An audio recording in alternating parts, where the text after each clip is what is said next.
Vamos abrir a palavra do Senhor, então, irmãos, no Evangelho segundo Mateus, capítulo 5, e vamos ler o verso 4. Mateus, capítulo 5,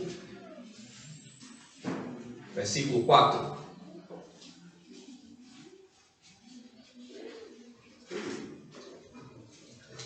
Vamos ler todos juntos? Bem-aventurados os que choram, porque serão consolados. Senhor, abençoa-nos. Pedimos isso mais uma vez. Aplica a tua palavra ao nosso coração e nos dá motivos para estarmos ainda mais arrependidos, quebrantados e prontos para te adorar. Prepara o nosso coração para ouvir a tua voz, a tua palavra. E também, ó Deus, age em nossa vida, para que estejamos mais coerentes com aquilo que o Senhor tem nos revelado e com aquilo que nós temos aprendido. Em Cristo Jesus, nosso Senhor e Salvador. Amém. Bem-aventurados os que choram, porque serão consolados. Talvez poucas frases e promessas pudessem parecer tão propícias ao crente e fazer tanto sentido para o momento que nós estamos enfrentando do que esta. Bem-aventurados os que choram, porque serão consolados.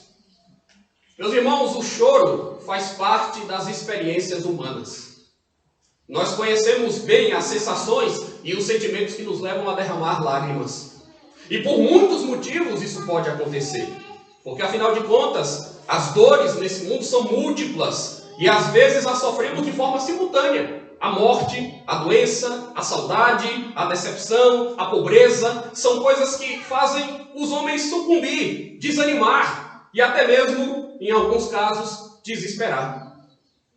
Mas a que tipo de choro Jesus está se referindo? Quem são os beneficiados pelo bendito consolo que está sendo aqui apontado? Como essa verdade preciosa se aplica ao nosso cotidiano difícil de lutas? E como alguém pode ser feliz enquanto chora? É interessante começarmos por essa última questão. É curioso que Jesus tenha dito que felizes são aqueles que choram. Porque a concepção dominante no mundo é totalmente diferente dessa. O mundo nos convida constantemente a buscar os prazeres e a apresentar um sorriso fácil daqueles que aparentemente não têm preocupações. Como nós já dissemos na introdução a essa série, a definição de felicidade mundana passa bem longe de considerar o choro como algo que se fará presente algum dia. Isso pode enganar até os crentes mais piedosos. Porque Asaf, no Salmo 73, declara com honestidade que ele invejava dos arrogantes ao ver a prosperidade dos perversos. Para eles não há preocupações. O seu corpo é sadio e médio, não partilham das canseiras dos mortais, nem são afligidos como os outros homens. Assim escreve aquele servo em sua equivocada interpretação da realidade, que ele mesmo reconhece mais adiante. De qualquer forma, irmãos, é curiosa a ideia de que mesmo quando choramos, nós ainda podemos dizer que somos bem-aventurados. Então, quando Jesus diz que bem-aventurados são os que choram, ele não está apregoando que o cristão deve chorar por autocomiseração, que o cristão deve chorar por covardia, que o cristão deve chorar por falta de perspectiva. Nada disso. Porém, não há nenhuma incompatibilidade em entender que, embora sejamos homens e mulheres de fé, existem momentos na vida em que nós seremos tomados de forma legítima por tristezas que nos abalam, mas ainda assim podemos superar tudo chorando aos pés do Salvador e recebendo dele o acolhimento para cada situação dramática. Portanto, uma conclusão clara a que nós podemos chegar é que o texto não ensina que são felizes os que choram por qualquer razão, os que choram sozinhos, os que choram por orgulho ferido, os que choram porque os seus planos egoístas fracassaram, mas bem-aventurados são os que choram em comunhão com Deus, são os que sabem que nenhuma aflição é vã, são os que, diante da dor mais extrema, lançam o seu olhar ao céu e reconhecem que é de lá que vem o seu socorro. São os que louvam e os que se apegam à verdade de Deus enquanto choram. Estes são consolados. Dessa forma, não são todos os que choram que serão consolados, mas são os discípulos de Jesus. São os que caminham com Jesus. Portanto, eu preciso considerar também a atitude do coração de quem chora. Isso é tão importante, irmãos, que podemos dizer que aqui se tem em vista o choro da alma, que às vezes, mas nem sempre, é exteriorizado. Então, não é só aquele choro que nós podemos observar e perceber a olho nu, mas é aquele choro interior, aquele incômodo que nós temos quando vislumbramos algo mal, algo injusto e o próprio pecado. A motivação do choro está também aqui em evidência. O compromisso com o reino de Deus está atrelado a este choro, a este pranto. Então, qual é o choro que receberá consolo? É o choro dos arrependidos que se quebrantam por causa das suas próprias transgressões. É o choro das ovelhas pequeninas do Senhor, que muitas vezes são assoladas pelos poderosos da terra. É o choro dos humildes de espírito. É o choro dos que têm fome e sede de justiça. É o choro daqueles que por causa de Jesus são injuriados e perseguidos. Jesus está falando daqueles que choram porque não cedem aos apelos dos ímpios e por consequência são retaliados. Jesus está falando daqueles que choram por levar a palavra de Deus a um povo de coração endurecido que prefere seguir os seus próprios caminhos. Jesus está falando dos que choram ao contemplar a multiplicação da violência, da maldade, da cegueira e da loucura próprias de um contexto infestado pelo pecado. É impressionante o estrago que o pecado faz. O salmista, no Salmo 119, verso 136, diz: torrentes de água nascem dos meus olhos, porque os homens não guardam a tua lei. O que machucava o seu coração e o fazia derramar torrentes de águas era a desobediência dos homens a Deus. Jeremias, em suas Lamentações, capítulo 3, versos 48 a 50, diz: dos meus olhos se derramam torrentes de águas por causa da destruição da filha do meu povo. Os meus olhos choram, não cessam, e não há descanso até que o Senhor atenda e veja do céu. Quem conhece o contexto de Jeremias sabe, o profeta avisou do perigo da desobediência, das consequências, e de fato, o povo não ouviu, e não ouvindo, terminaram no cativeiro da Babilônia. E como foi sofrido aquele período, irmãos? Desde a invasão, ou as invasões, os aprisionamentos, a devastação causada ali, as mortes, as vidas que se perderam. Tanto que nós temos o testemunho do Salmo 137, às margens dos rios da Babilônia, nós nos assentávamos e chorávamos, lembrando-nos de Sião. Era um choro saudoso de um tempo que parecia distante. Mas as palavras de Jesus indicam que profetas fiéis como Jeremias, que tanto chorou em seu ministério e sofreu o repúdio dos seus conterrâneos, serão consolados. piedosos que sentem falta de dias em que a igreja parecia mais fervorosa serão consolados. Aqueles que padecem pela rebeldia de toda uma nação e até mesmo de um mundo que parece estar cada vez mais perdido em suas prioridades, em seus princípios, em seus valores, serão consolados. Aqueles que trabalham incansavelmente de dia e de noite para expandir o reino de Deus em sua parentela, em seus ofícios, nos espaços que ocupam e encontram uma hostil resistência, serão consolados. Os que com lágrimas semeiam, com júbilo ceifarão. Quem sai andando e chorando enquanto semeia, voltará com júbilo, trazendo os seus feixes. Aqueles que choram por emprestar os seus ombros como apoio aos aflitos e recebem sobre si as angústias dos seus irmãos, serão consolados, porque estão cumprindo o que Paulo determina na carta aos Romanos: alegrai-vos com os que se alegram e chorai com os que choram. Então que fique bem claro, Jesus não está falando do choro dos ímpios quando são apanhados em suas próprias armadilhas. Jesus não está falando do choro dos hipócritas que tentam vender aos outros uma imagem falsa para receber aplauso ou prestígio, ou para se fazer de vítima. Jesus não está falando do choro movido a remorso, do choro regado a ódio, do choro marcado pela inveja, do choro carregado de murmuração injustificada.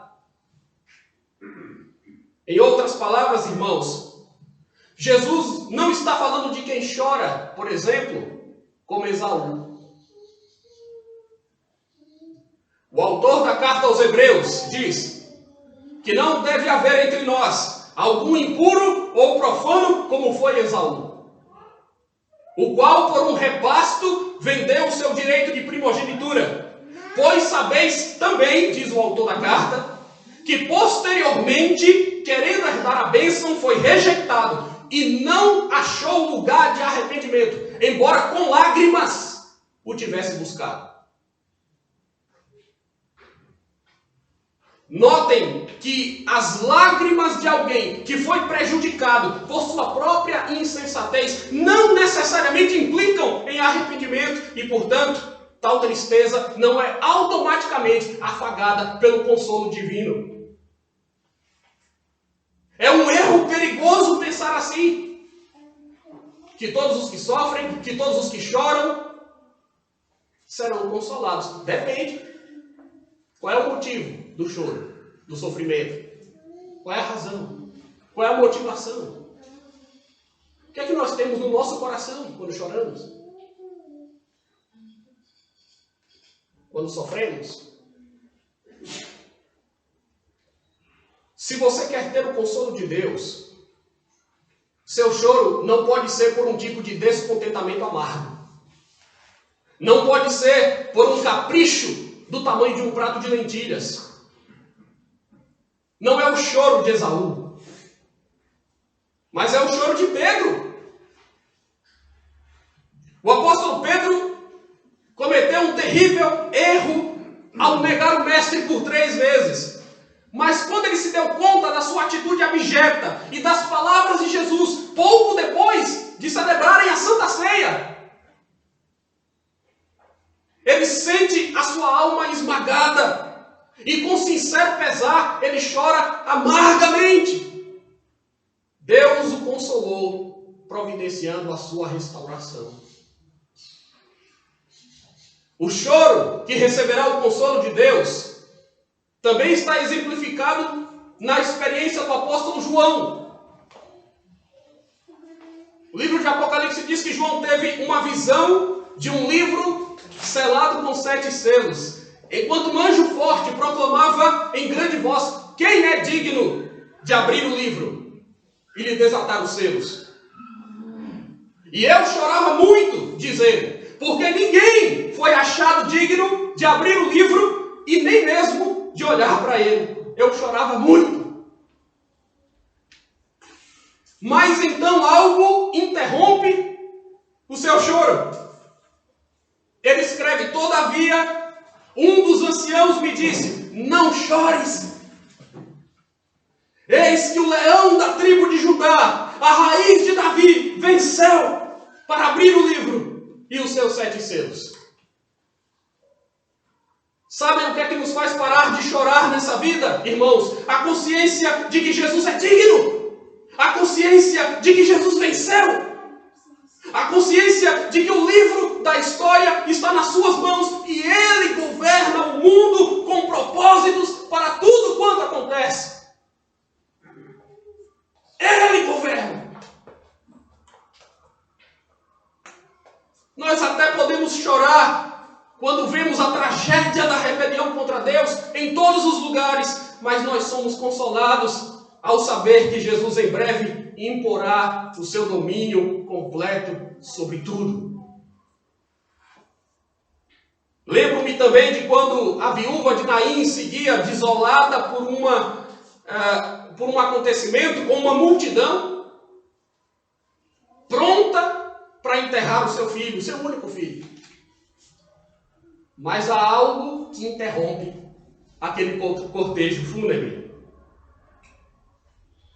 O Senhor se compadeceu e disse: não chores.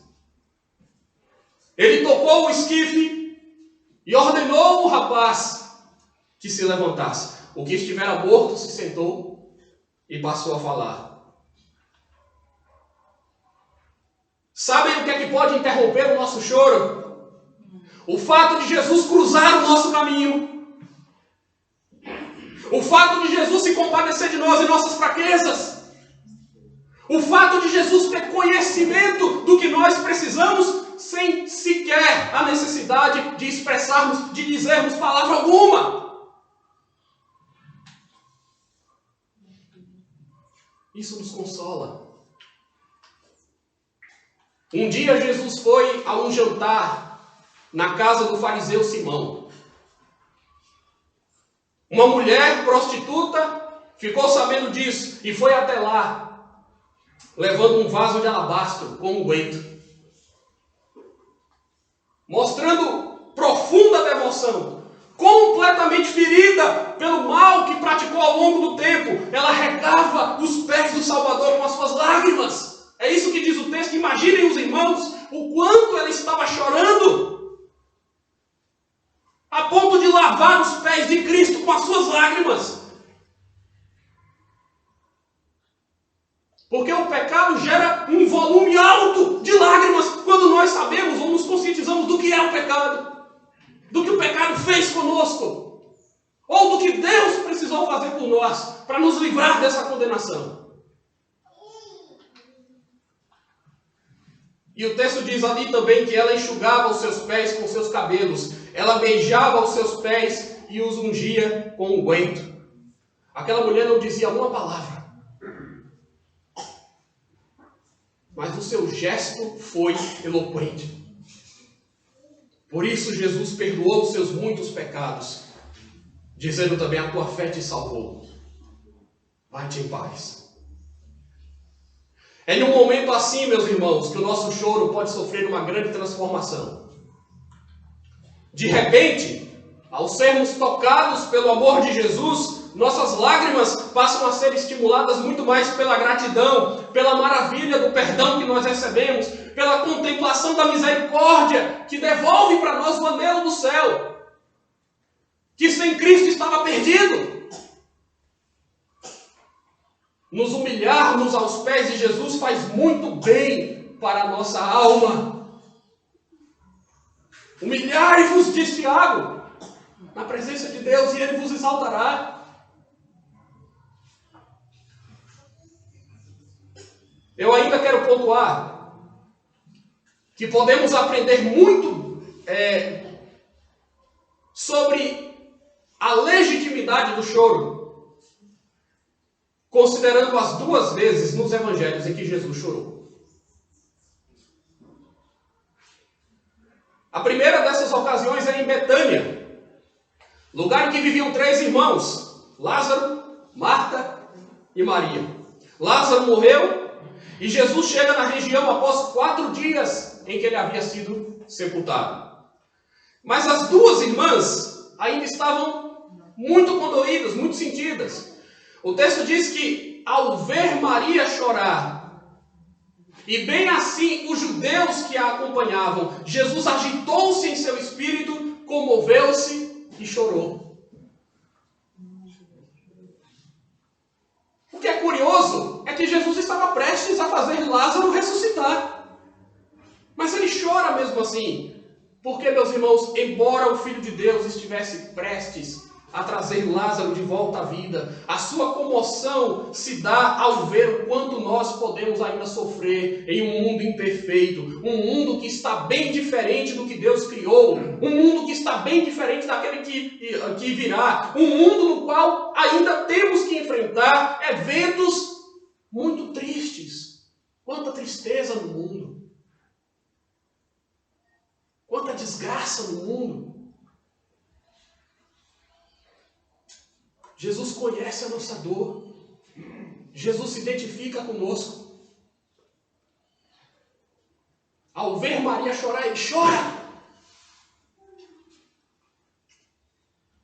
Ao nos ver sofrendo, ele não se faz distante, impassível. Por isso seremos consolados. A outra ocasião é quando Jesus lamenta diante da cidade de Jerusalém. A Jerusalém que matou os profetas, que agora estava prestes a rejeitar o Messias que Deus enviou. Jesus avistou a cidade e chorou.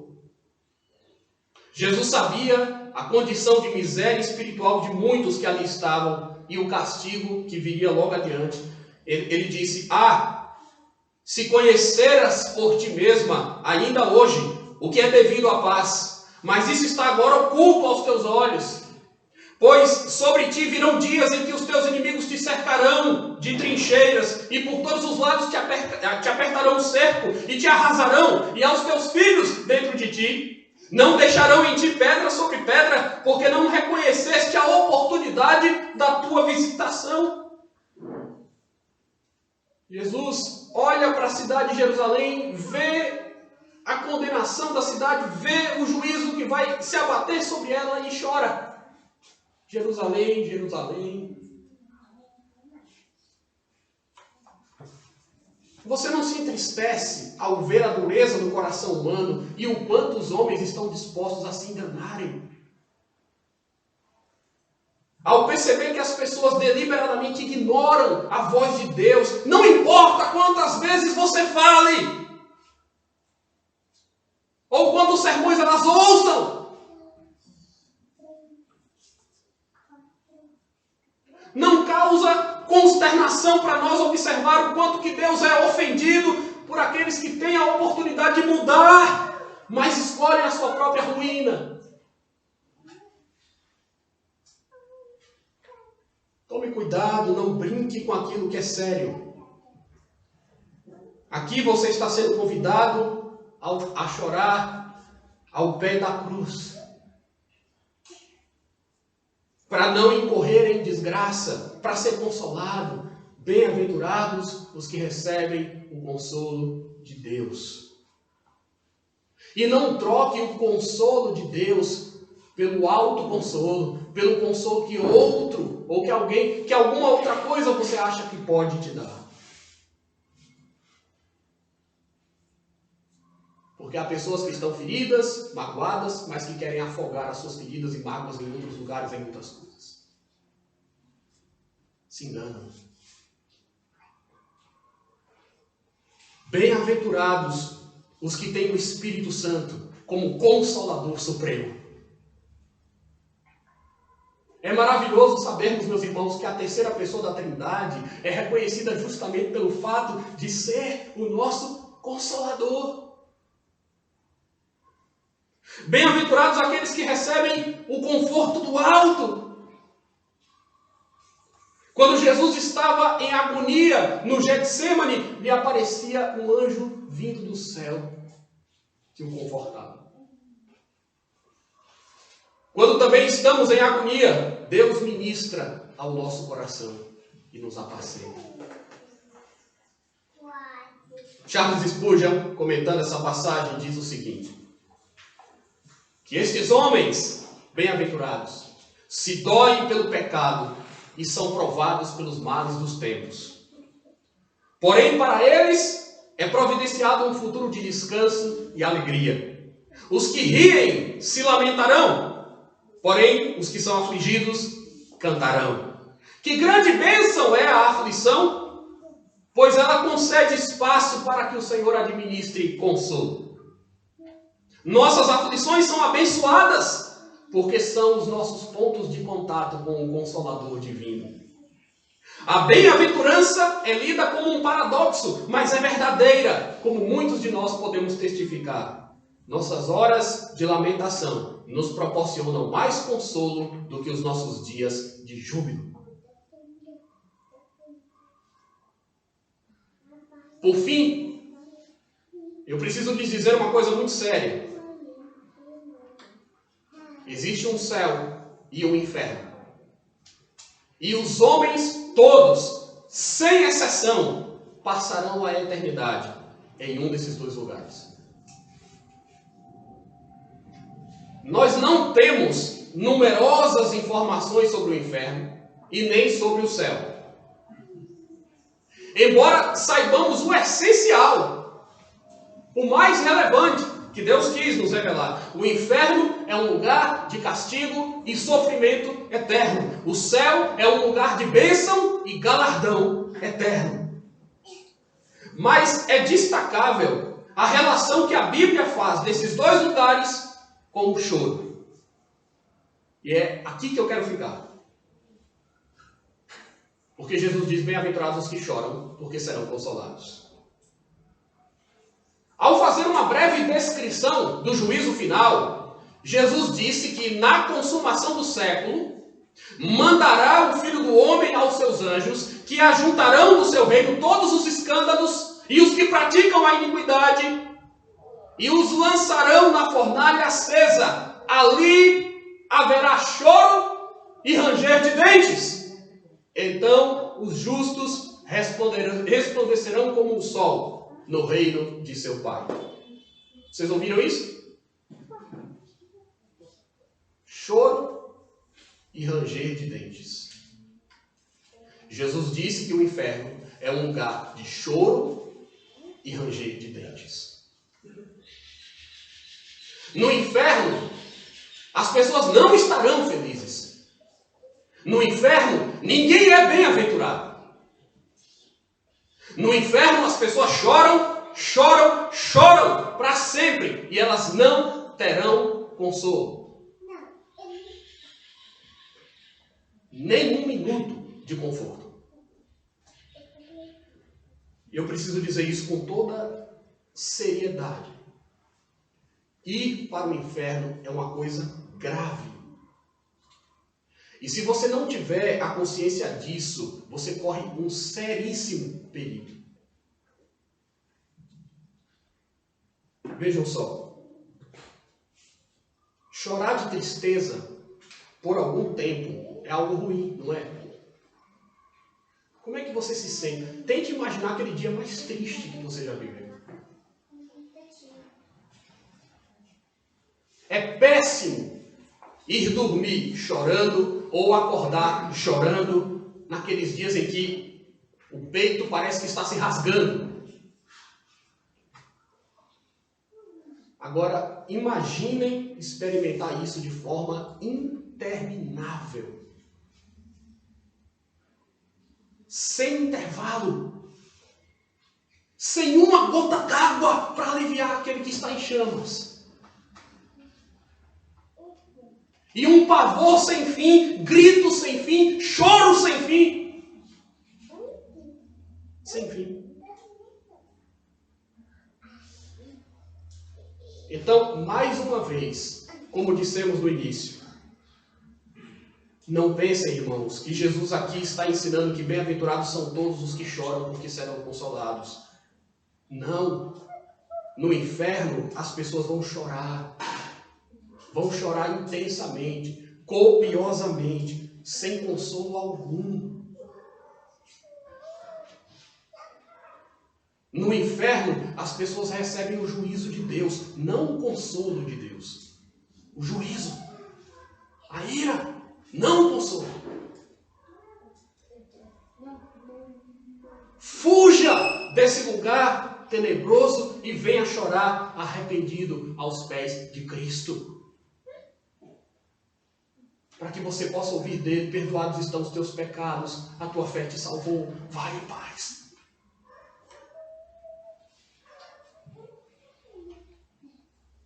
Na versão de Lucas, das bem-aventuranças, ele diz: bem-aventurados vós que agora chorais, porque é a vez de rir. Olha que interessante. O mundo te convida a rir agora e chorar depois. Faça o que você quiser sem pensar nas consequências. Depois você vai chorar. Jesus te convida a chorar agora com o consolo dele, para que você tenha motivos para rir hoje e pelos séculos dos séculos. Agora veja o contraste. No céu, o choro triste tem o seu fim decretado. Decretado. Nas inesquecíveis palavras de Apocalipse, João nos diz: vi novo céu e nova terra, pois o primeiro céu e a primeira terra passaram e o mar já não existe. Vi também a cidade santa, a nova Jerusalém, que descia do céu da parte de Deus, ataviada como noiva adornada para o seu esposo. Então ouvi uma grande voz vinda do trono dizendo: eis o tabernáculo de Deus com os homens, Deus habitará com eles, eles serão povos de Deus, e Deus mesmo estará com eles, e lhes enxugará dos olhos toda lágrima, e a morte já não existirá, já não haverá luto, nem pranto, nem dor, porque as primeiras coisas passaram. Esse é daqueles textos que nós temos que passar a vida inteira lendo, a vida inteira, para não nos esquecermos do que está prometido para nós. Mas hoje eu quero enfatizar duas expressões. A primeira: e lhes enxugará dos olhos toda lágrima. E a segunda: já não haverá pranto. No céu não haverá mais choro, porque as nossas lágrimas serão secadas, serão enxugadas por Deus. Isso é consolo no nível máximo. O céu não é um lugar de preocupações, irmãos. Não é um lugar de tristeza, não é um lugar de angústia, não é um lugar de tormento, não é um lugar de choro. Eu sei que às vezes nós ficamos aqui pensando no céu com a mente que temos hoje, com a realidade que nós experimentamos hoje. As coisas serão bem diferentes. Nós estaremos muito bem. Aqueles que estão nas mãos de Deus estão muito bem guardados, muito bem protegidos, seguros.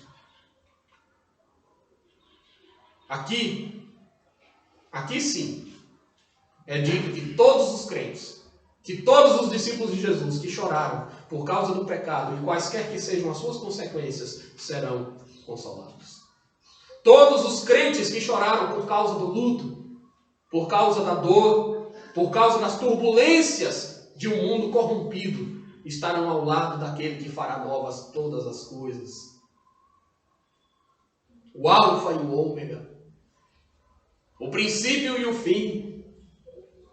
O mesmo que 2 milênios antes disse para os seus discípulos e hoje continua dizendo para os seus servos: bem-aventurados os que choram, porque serão consolados. Bem-aventurados os que choram, porque serão consolados. Que o Senhor nos abençoe, meus irmãos. Que o Senhor nos dê o seu consolo.